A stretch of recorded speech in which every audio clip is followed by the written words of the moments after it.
ASL Prime League.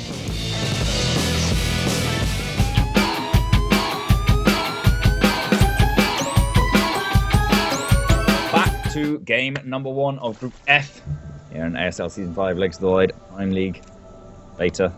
Down here in the bottom right-hand corner, we've got our teal Zerg player. It is, of course, Fenner. That lovely streamer and his opponent. In the top left-hand corner, the red Protoss player qualifying through the qualifiers. It is SpellSinger. I guess that was kind of superfluous, but he qualified through a qualifier. He was not invited. Yeah. It's technically correct, though, is it not? I guess so. I guess so. I don't know. I just phrased it differently. He came through the qualifier, or yeah. Either way. All right. So I feel like for this matchup in Legacy of the Void, Trigonal, you are the Zerg. I am the Protoss. We'll kind of take. What are the Zerg's real options in the ZvP matchup of Legacy of the Void at the moment? Well, I mean, Legacy of the Void's all very much being explored, and you still extremely have the option to just go really, really greedy. 3 hats full pool, we have seen before. I think even last group we had somebody go hatch gas pool and just crazy on the greed. And yeah, there's a lot of options open. Of course, Fenner has been a proponent of his own Extractor Bandit build that he devised a while back, but it looks like that's not what he's going for this time. He is going for a opening which will include some fairly early gas, so maybe a fast Zergling speed to try and take a bit of map control, possibly even put a little bit of pressure. Terraform's got a relatively wide ramp, so some fast Zerglings, there's definitely a possibility for them to do some damage. And of course, you can't forget the fact that Overlord drops are very, very accessible, although were recently moved to Lair with the most recent Legs of the Void patch, so can be a little more difficult to pull them off super early. Yeah, still not sure about if I like that or not myself. I've been playing both the Zerg and the Protoss, but they have been delayed a little, and it looks like, interestingly enough from Fenner, not going to be metabolic boost, and quick Roach Warren for now. He does have enough gas to get that metabolic boost, but deciding not, and I like that. You can do a lot with that, and it may do decently versus SpellSingers, honestly. It was a Nexus first, into the Gateway, then Cybernetics Core, and just a Robo off the back of that. Not even going for a second gate. This is pretty... I don't want to say... It is definitely gutsy, a little bit unique to SpellSinger. Obviously, we did see him come through the qualifier. There were some other players that were invited that said, okay, we don't know much about Legacy of the Void, but SpellSinger had to really have some refined builds to beat his opponent. So we'll see if this is refined enough to defend looks like a 7 and maybe, I'm going to guess 6 Roach Rush. It's going to be a Roach. I think we're going to see a Roach Ravager all-in, because Fenner's not spending everything he has. He's not pumping everything he can into Roaches. He's got lava to spend. He's got money to spend. So when these Roaches come out, he's going to have enough gas saved up to morph about 3 of them into Ravagers.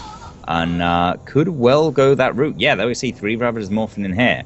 And I think they're going to march themselves across the map, start bombarding down on Spellchansky's wall.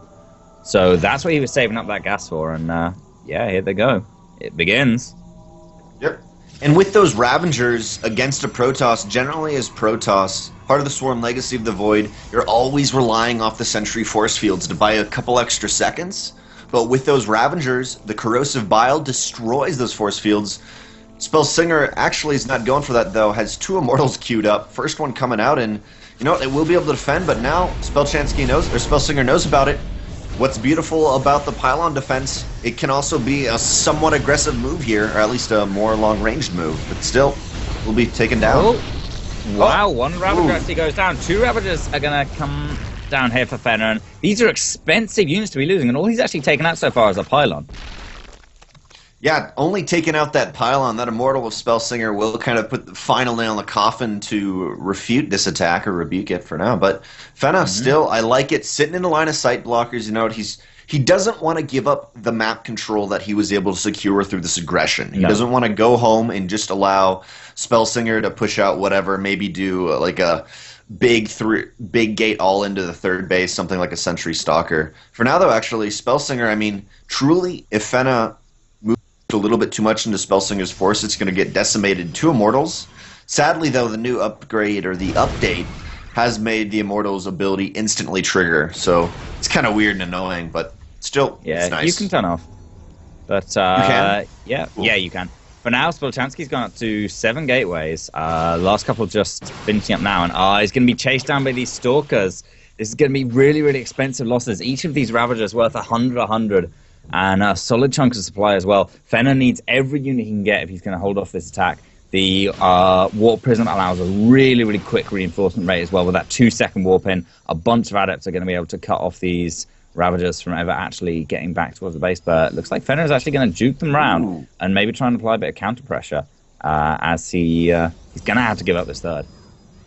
Yeah, definitely. He will have to give up this third, but I like the counter pressure idea. His army at the moment cannot engage into Spellsingers, especially with the Warp Prism in a 2-second warp in. This potentially is going to be deadly for Fenner. He's got to defend this, and Fenner actually beforehand was just commenting on he has not played that much ZvP in the higher leagues, at least up here, so we'll see how he's really prepared. These Ravagers may be able to do some damage, but the Adepts are already right in the face of Fenner, taking a lot of the Corrosive Bile shots, though. Yeah, but the Corrosive Bile shot's right in Fenner's mineral line as well. And there's the Time Warp as well, landing on those Roaches and on the Ravagers. They've been going down. Ravagers not really much more effective than Roaches in direct combat. And SpellSinger is just completely overwhelming Fenner here. There's the GG, and that looks pretty one-sided.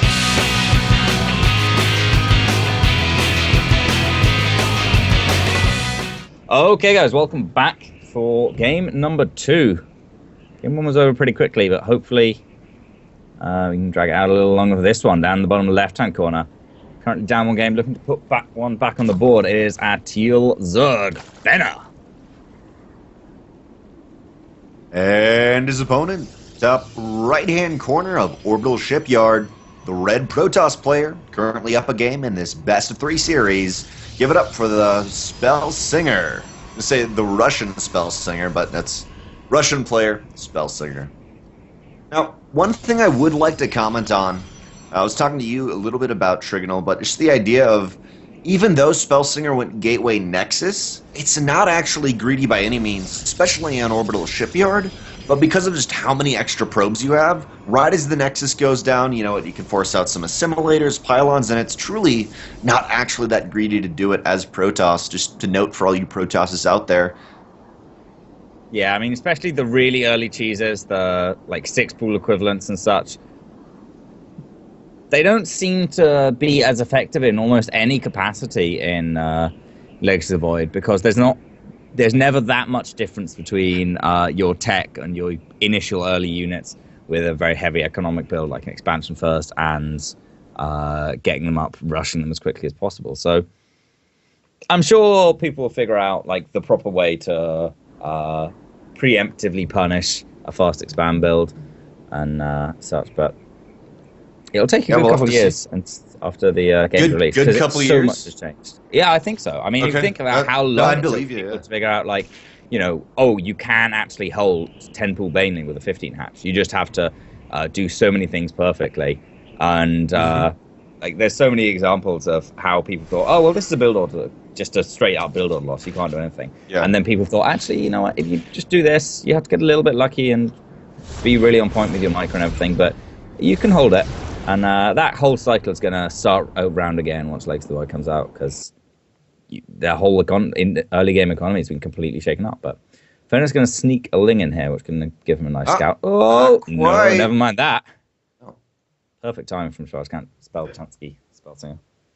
It's really key here for SpellSinger to keep this one probe alive. Earlier on, we saw Lings going for it, and as you just saw, Pylon started, then was like, wait, we'll reposition it, but this is an adept pylon mothership core. I don't know what to call it.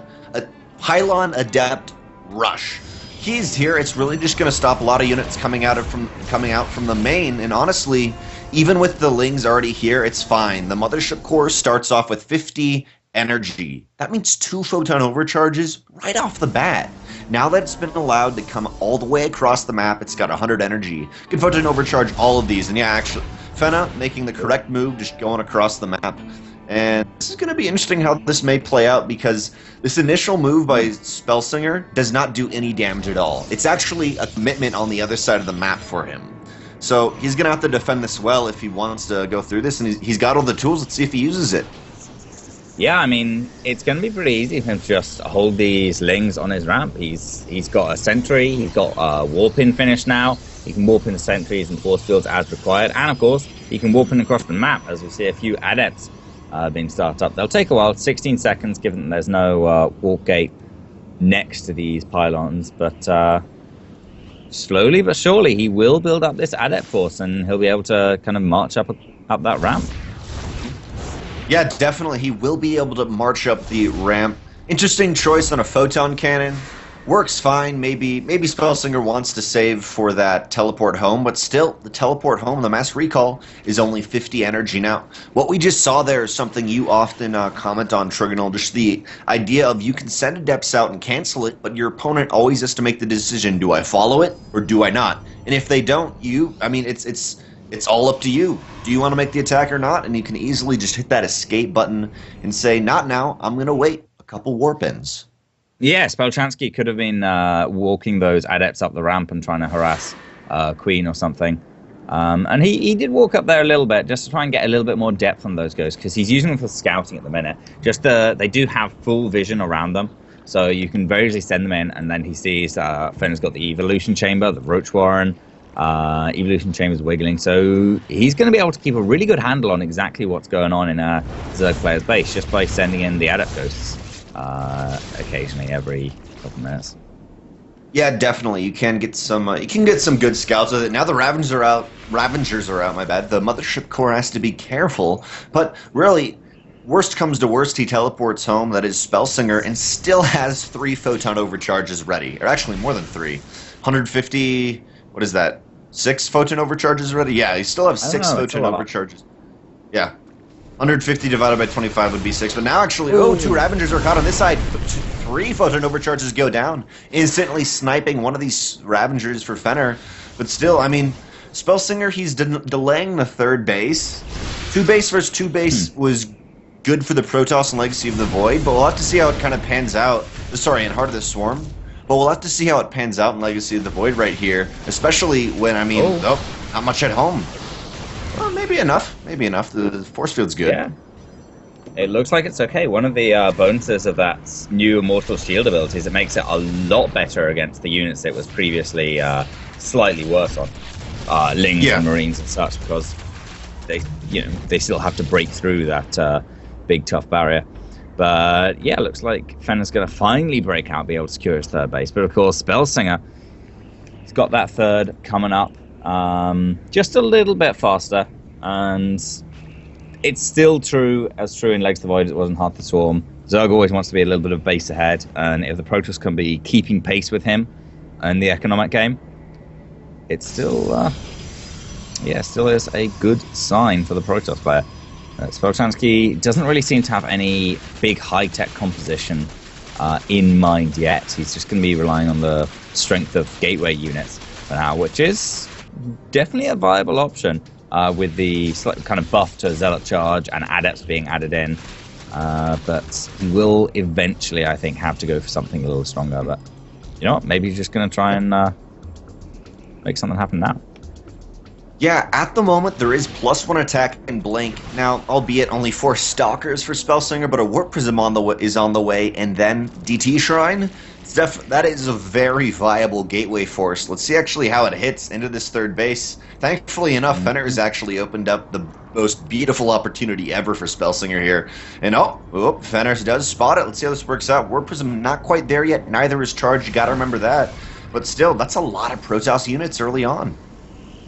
If Fenner can just delay until he actually gets some lurkers morphed up, then he'll be in a great position. It's so easy to hold this ramp with a few lurkers, but until then, he just doesn't have enough. But a couple of corrosive bars don't quite find their target. Spellchansky is loath to move up this ramp. If he gets stuck here, the corrosive bars will rain down, and it will not be good news to him. He also doesn't want to lose that Mothership Core. It's this kind of free out, that 50 energy mass recall, so useful. 5 lurkers now being morphed up, and when that countdown finishes, when they spawn, Fenner should be almost 100% safe. But the DT's... He's leaping onto it.